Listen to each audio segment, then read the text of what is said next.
This show is clean, pretty much.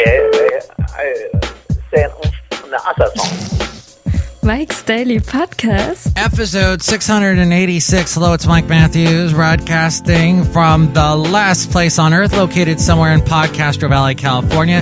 Today, Madame Rootabega, Valentino, Bison Bentley, plus it's a new into an interview with up-and-coming country singer Chelsea Kreitz.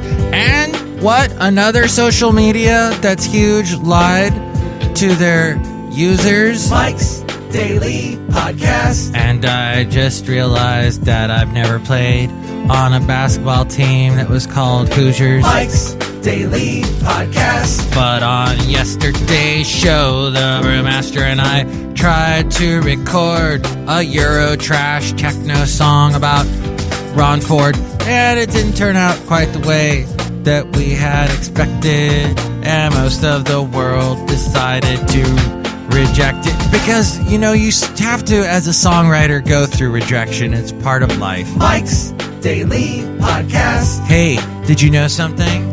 That today is Mike's the 3-year Daily anniversary Podcast of Mike's Daily Podcast. Yeah!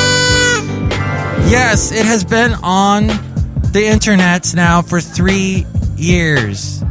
Actually, 3 years ago yesterday, but I forgot on yesterday's show that. So yeah, 3 years ago. Wow.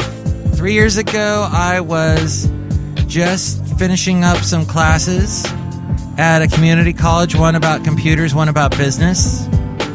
I learned some stuff. And I said, hey, and that's kind of one of the things I learned from my business class, is that my title before my podcast was very inspecific.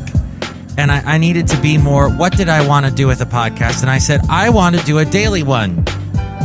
And my name is Mike, and therefore, thus the name, Mike's Daily Podcast. It's not I don't talk about cars. Occasionally, maybe.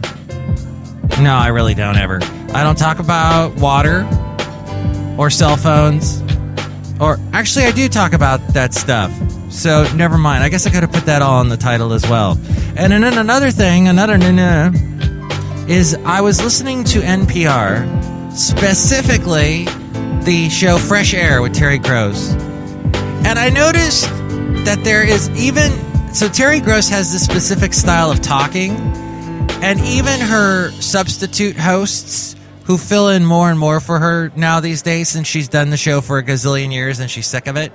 So the hosts, even the guest hosts, do this type of talking where Mike Matthews does a show on the internet. It's called Mike's Daily Podcast. A podcast is a recorded radio show that is put on the internet. We talk like this and then we wait for a long pause. That's how we do our shows on NPR. This American Life is the same way. Long pauses. In fact, American Dad poked fun at that. The guy, Fred Griffin. No, that's not his name. But the big chin guy, he goes, "Why are you pausing so much?" When he was being tortured by being forced to listen to This American Life. So I'm thinking that they're thinking that the people listening to their shows aren't really listening. So they have to talk really slow. And, well, I guess Ira Glass doesn't talk very slow, does he? He's sort of like, on today's show, we look at a bunch of things that happen today with people that are... And, okay, so if you don't listen to NPR, none of this makes sense. But I just thought it was funny that Terry Gross's substitute hosts talk exactly like her. Like she schools them. Okay, if you're going to substitute for me, you have to talk exactly like me. Because that's the mood of the show. Okay, Terry, do I talk like this? No, you're talking too quickly. And you sound a little bit more like you're a live human being. You want to sound more like a robot. Okay, thanks, Terry. You're doing it again. Stop. And then they argue. And then somebody comes in with a tote bag and smacks them both across the head. Hey, look who just walked in. Hello, Michael Matthews. This is Madame Rootabega. And congratulations on 3 years of having your show. Yay. Happy, so happy for you. Oh, thank you. Basil the Boxer's here as well. He's trying to eat the microphone. Oh, that's not good.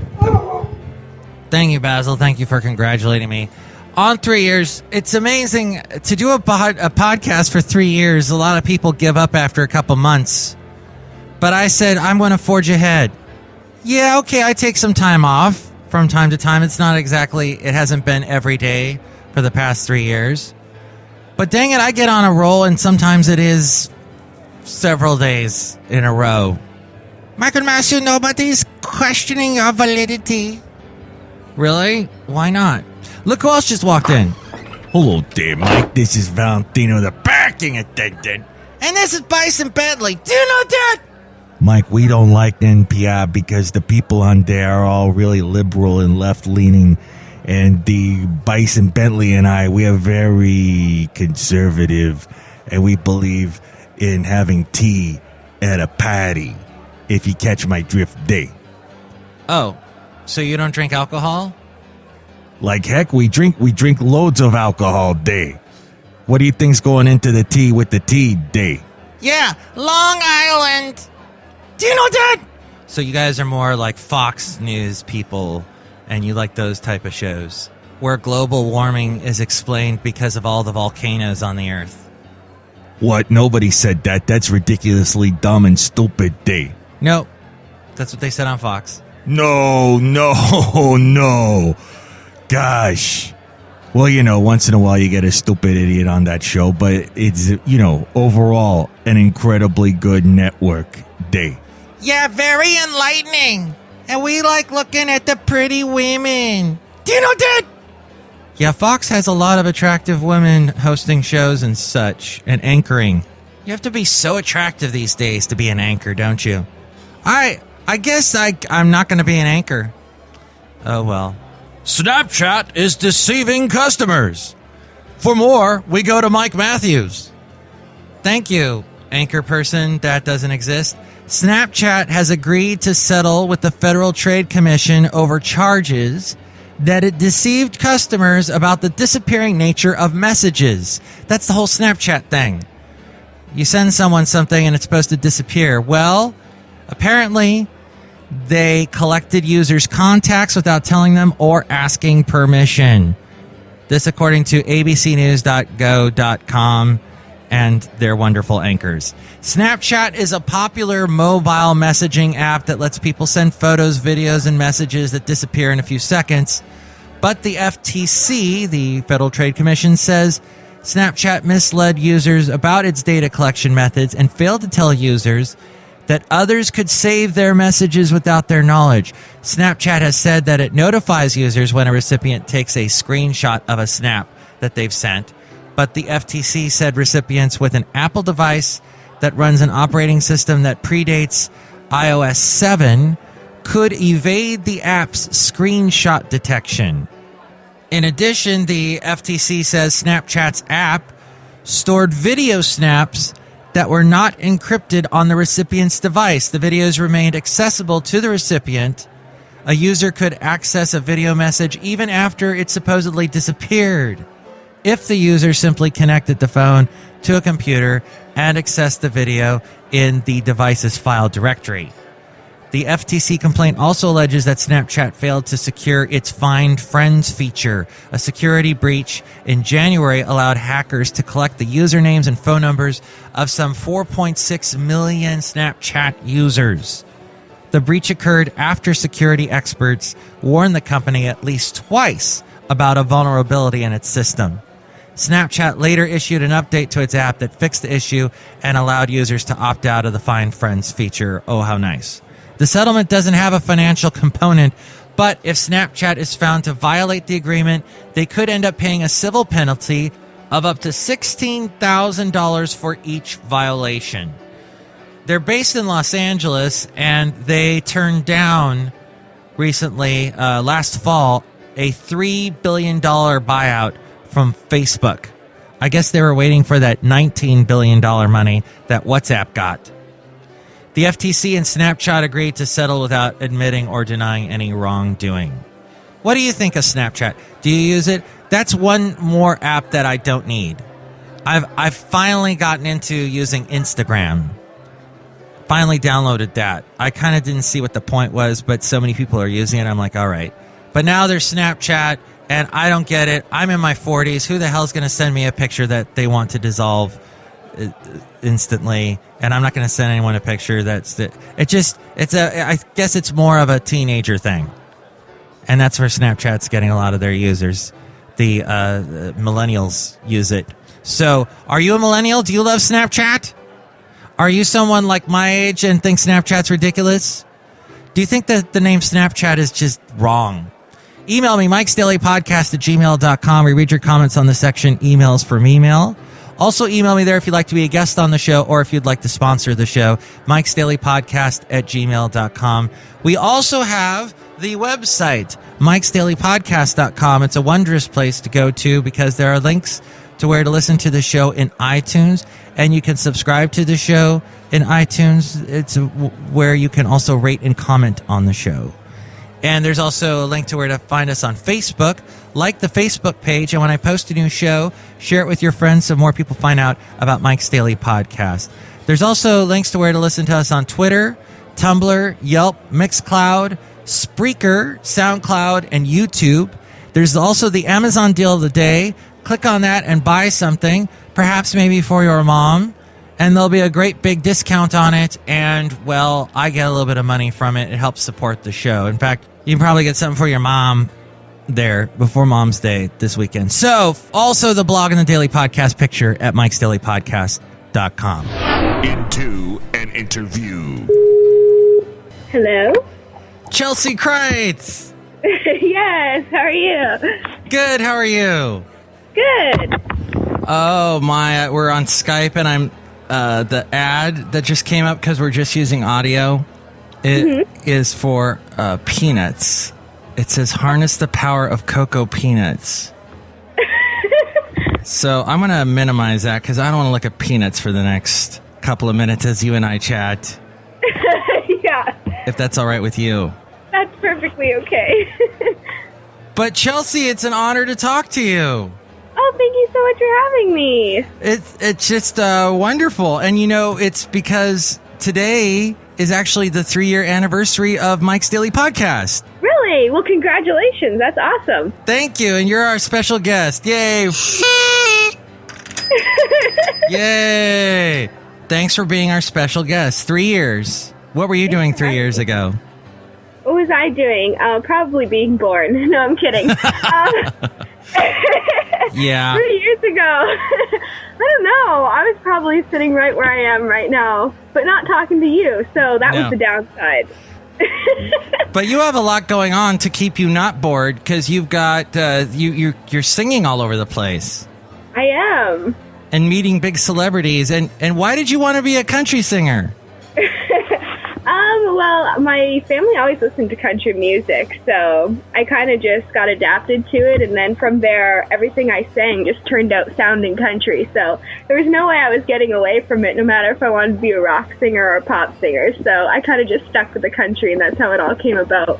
And you're from Port Colborne, Ontario. Yes, a very small town. So that's part of what you need to in order to be a country singer is come from a small town. Basically. It seems because you get that whole feeling about all the little drama that happens in a small town and what people falling in love and getting married in high school and then they get old together and they buy a truck. And yeah, that's what happens in Port Colborne. So Port Colborne is really the very center of all country music. Forget about Nashville. It's all about Port Colborne because there's all that. So, yeah, you enjoy singing? I do. And when did you first start singing? I started singing when I was about 7 years old in front of crowds. I was singing ever since I was really, really young, but I wasn't good or anything like that. I just kind of was singing whatever I could. And Like 7 years old. What were you singing? Were you singing Mambo No. 5? When I was 7? No, I was singing like Spice Girls. Oh! What? But actually, my first song I sang in front of a crowd was Crazy by Patsy Cline, which was like really old school for me. Do you know Willie Nelson wrote that? Yes, he writes everything that's awesome for some reason. He definitely had a streak going on for a while. He was writing all kinds of amazing songs. But Patsy Cline was an amazing artist, wasn't she? All her songs, she had such a beautiful voice. Yes, absolutely. Crazy. Crazy for feeling. What is he feeling? Or she feeling? Lonely. Lonely. Why would Patsy Cline be lonely, though? I mean, who could leave Patsy Cline alone? I know, and many didn't. She was very popular. Sure was. I need to. What was that movie? They did a movie a long time ago about her. I need to watch that, or perhaps I should read a book about her. The older inspirations, I would say, definitely were Patsy Cline, Loretta Lynn, Spice Girls. Spice Girls, Backstreet Boys. No, not really, but Backstreet's back, all right. Yes, they sure are, and that's the truth. Yeah, interestingly enough. But now my inspirations are like Martina McBride, Carrie Underwood, Miranda Lambert, even like Luke Bryan and stuff like that. I just love all their music. Country music has come like so far, but it still has those old country influences kind of involved in it. We all kind of use the same tactics along the way in our country music that takes the pieces from like Loretta and Patsy. Right. Oh, well, what would you say? Have you met Martina McBride or Carrie Underwood? Or Miranda Lambert? No, actually, I say it all the time, like I've met probably a long list of people, and those are the people that I haven't met are the ones that are like my top inspirations. Isn't that weird? Well, you will soon, I'm sure. Martina's tiny. I only met her once. She was very small and very nice. And her voice is just... I've seen her perform 3 times, I think. And each time, I'm always just blown away. What a voice. Yeah, she's amazing. So, but did you... I read somewhere you opened for Carolyn Dawn Johnson? Or... Yeah. Did you get to meet her? I didn't get to meet her, actually, because she was actually a guest on the Johnny Reid show.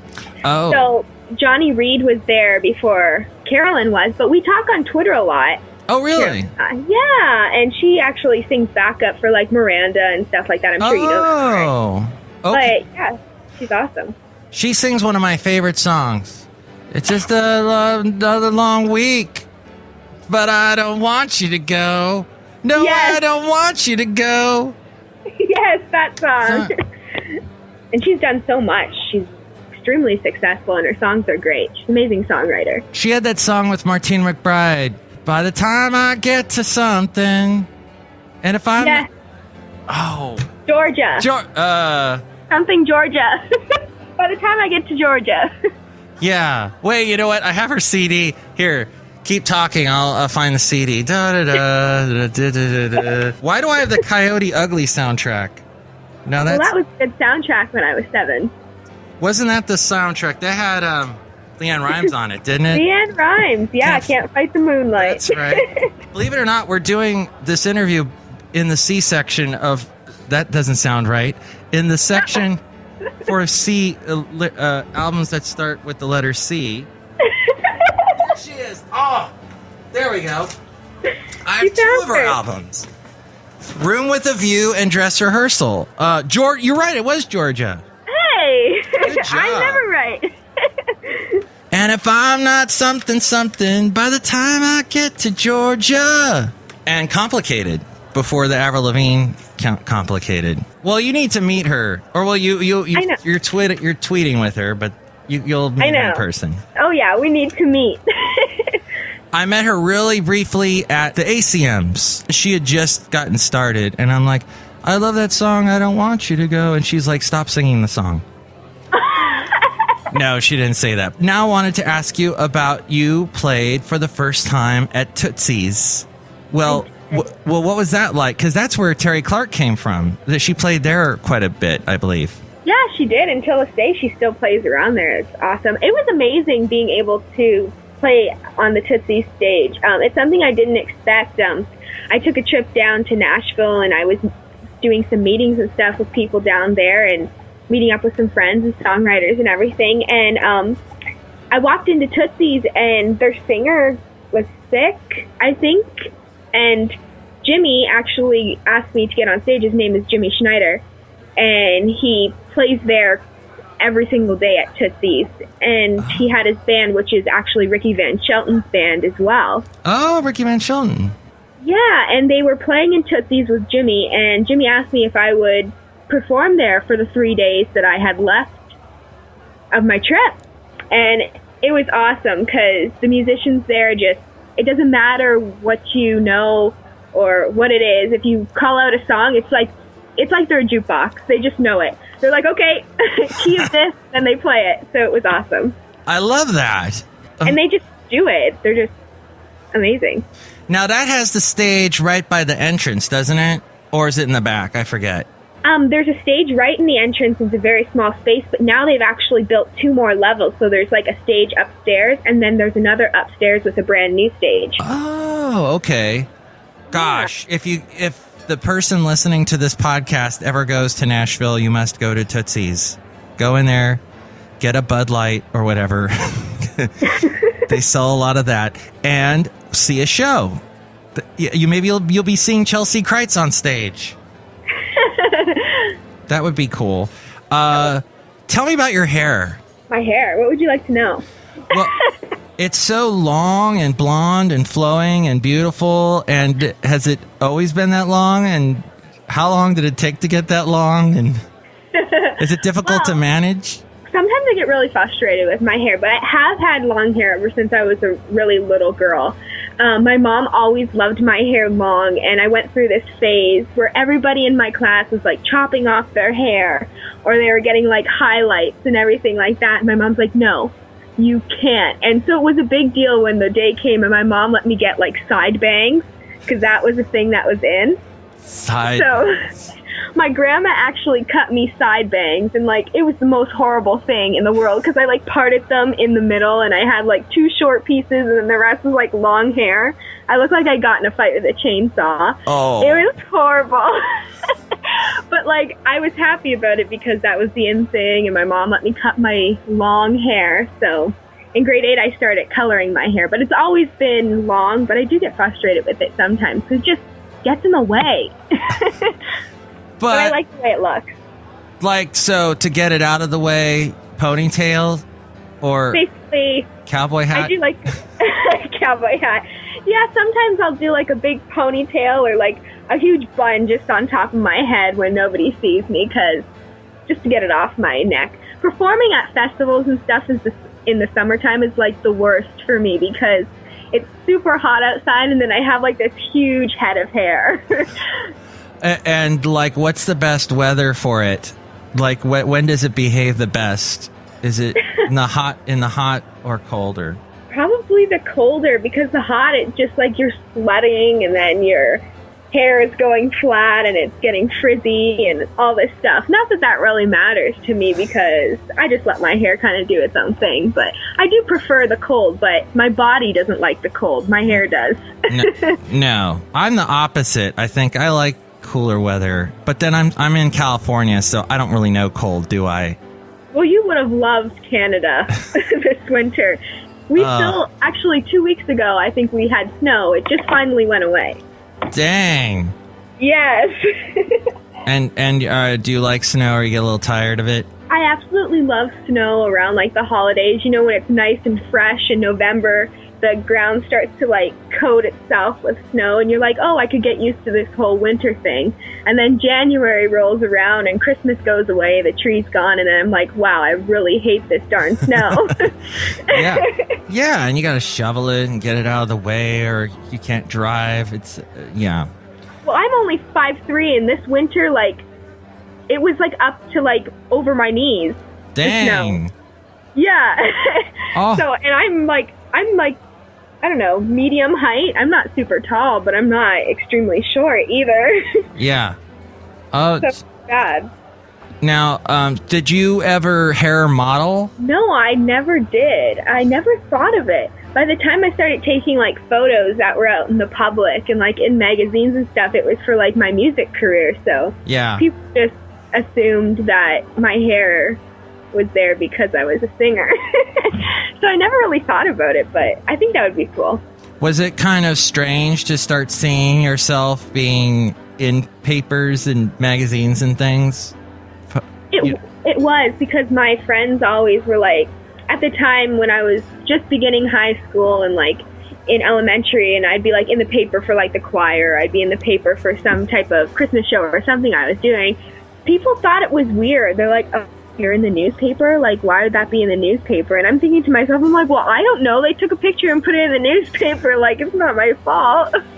Yeah. So I was kind of embarrassed at that time, but now I'm kind of like, my mom still gets really excited when she sees me in the paper, and so do my grandparents and stuff, but I'm kind of not used to it, I would say, but it's not as embarrassing for me anymore. I kind of realize that that's how you build your fan base, and that's how you make fans and get your name out there. So it's kind of like a great tool to promote yourself and everything like that, which I think is awesome for everybody that's involved in this type of career. Tell me about that. Is that like a sequins dress? Yes, it's all sequins. I love sequins.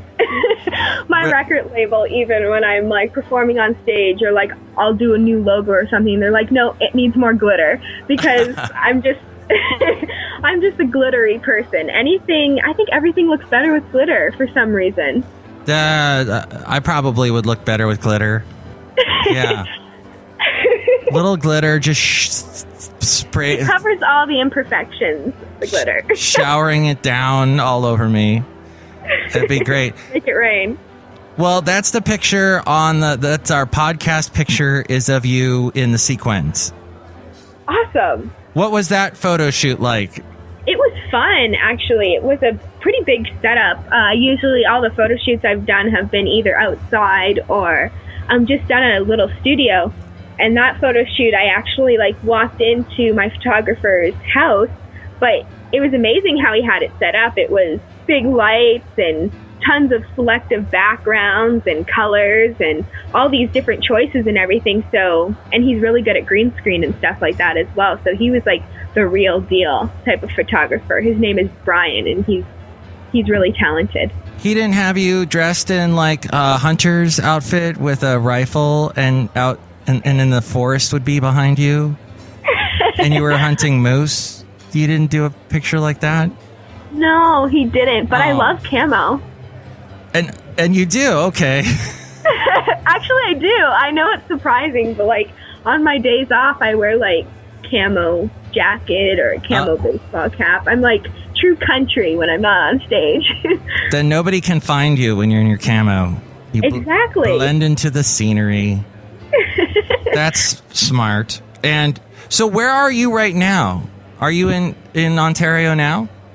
Yes, I'm actually in Port Colborne right now. Tomorrow I'm going to be heading near Windsor, and that's like near Detroit. I'm sure you know where that is. And that's by the U.S. But I'm going to be in Windsor area, and I'm going to be doing a few shows there along with some promotion and interviews and stuff. So I get a few days at home, and then I'm like back on the road for a few days, and I get to come back, which is awesome because I'm not gone for so many days straight. So I get to come back and see my family and visit and have that little break, which is cool.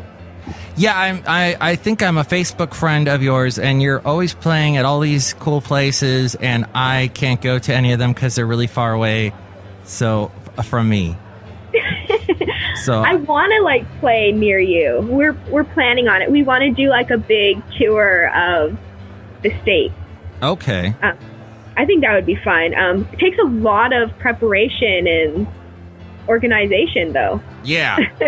Oh, that's sure. That's for sure. Yeah, and a lot of gas, and a lot of gas, and traveling. And so you are. What do you do to while away the time while you're traveling? Well, at one point I didn't have any internet on my phone, so that was like really bad. So I kind of just sit there. But now that I have internet on my phone and it's all working good, that's usually what I do. I love replying to people, or sometimes I go on Twitter and post random pictures and Instagram and stuff like that. So I think it's fun, and I can talk to people, and I text too, but sometimes I do interviews on the road. Oh, wait, are you doing that now? Are you on the road? No, I'm actually seated. Oh, you're at home. Yeah, thankfully.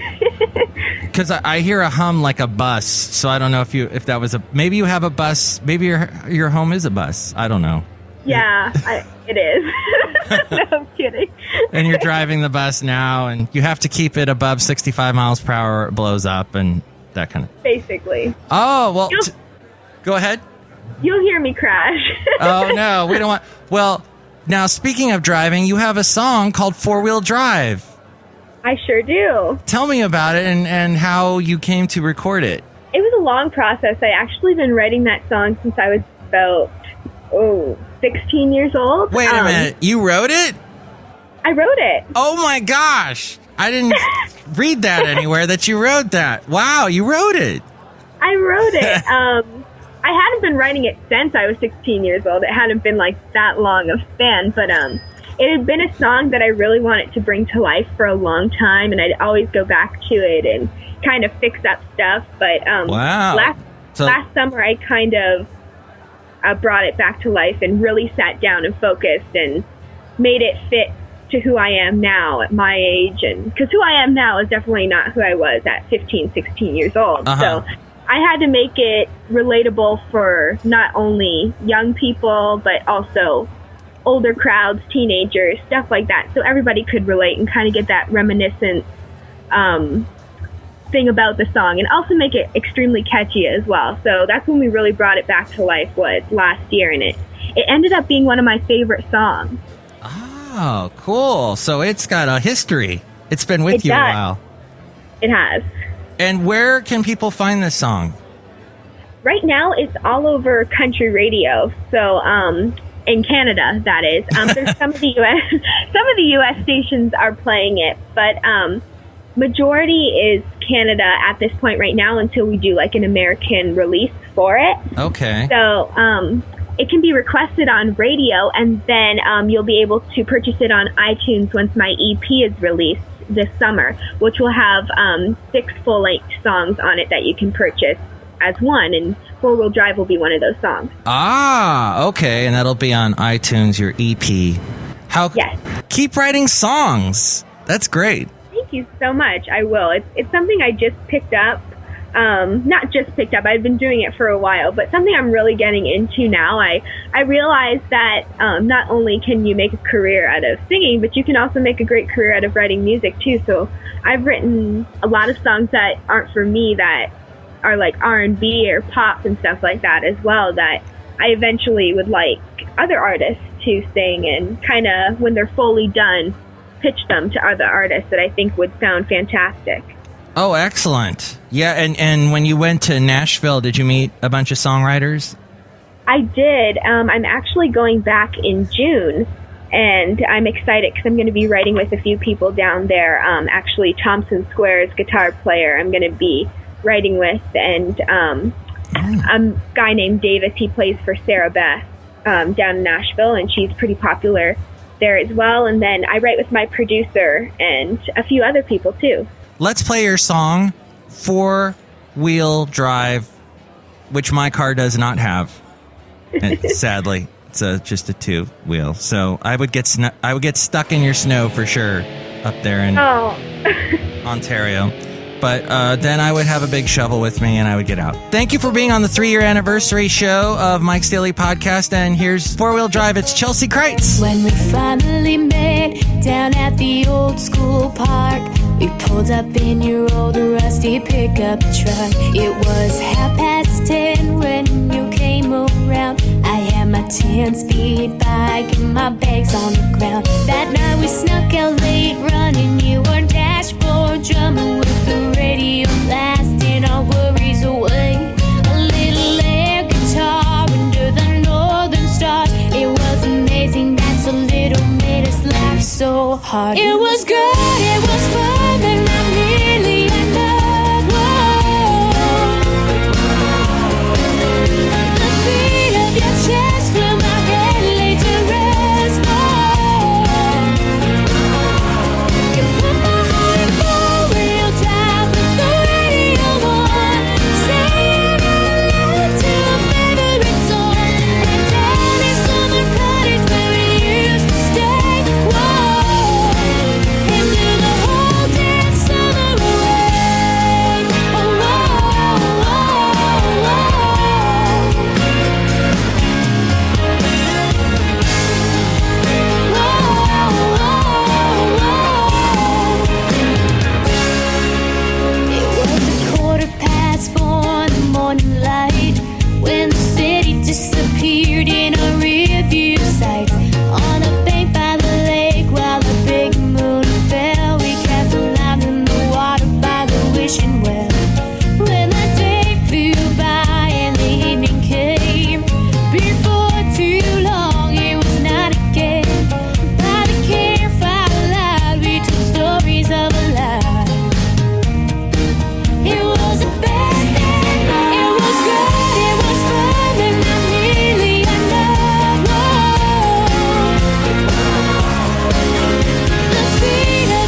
Chelsea Kreitz and Four Wheel Drive as we go outside of the last place on earth where we bring you Mike's Daily Podcast somewhere in Podcastro Valley, California. Thanks again to Chelsea Kreitz.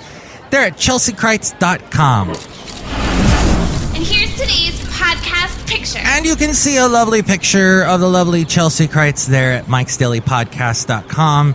It is the podcast picture.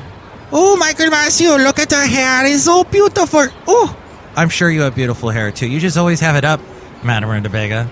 Yes, I do. But I have it up because, Michael Matthew, that's what keeps me so young. Oh. Oh. It does, in fact, keep you young. Thank you. Okay. Did I lie okay there? I hope she didn't notice that I was lying. What are you saying, Michael Matthew? I'm Terry Gross, and this is Fresh Air. Tomorrow it's the return of the much-loved segment News Random, plus we'll hear from Shelley Schuhart, Floyd the Floorman, and John Deere the Engineer. Mike, I put a little bit of alcohol in this tea. Would you like some, Day? It's, you got some hot tea. You know, when you put alcohol in hot drinks, it goes to your head faster. That's what I'm planning on, Mike. Day, do you know that? I forget what my expression is. I think you say day a lot. That's right, I say day. This other guy says, do you know that? I say that. Do you know that? Day. Boy, you guys have been tea alcohol totaling quite a while, haven't you? Mike, you've been on the radio airwaves internet thingy with this show, Mike's Daily Podcast, for 3 years. We're really, really happy for you, Dave. Yes. And I'm really, really hoping my nose will never smell your breath again. Mike's Daily Podcast is written and produced and performed by Mike Matthews. His podcast is super easy to find. Download or listen to his show and read his blog at MIKES-DAILY-PODCAST.com. Email Mike now at MIKES-DAILY-PODCAST@gmail.com. See you tomorrow. Bye. Desire glass. And the show's over. Suck it back.